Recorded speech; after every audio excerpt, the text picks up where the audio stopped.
Welcome back to Brick by Brick. Today we're going to be going over whether or not you should add the LEGO AT-AT to your LEGO investing collection. So it's quite the set. It retails for $850, so it's got quite a high barrier to entry. But if you are able to afford it, I do think it could be a good addition to your LEGO investing collection. Previously, many of the LEGO AT-AT sets have ended up performing well, have been pretty solid, safe investments that go up in value by a good margin every year.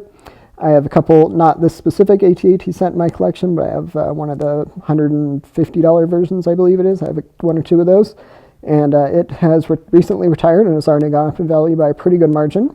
And that trend will likely continue with this much larger version of the AT-AT. It also has a lot of great minifigures, as you would expect from an $850 set.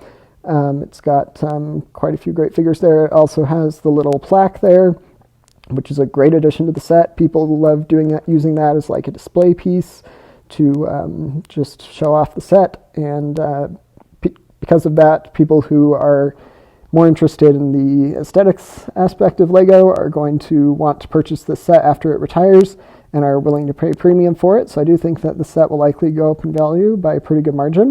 And if you can afford it, it might be a good addition to your LEGO investing collection.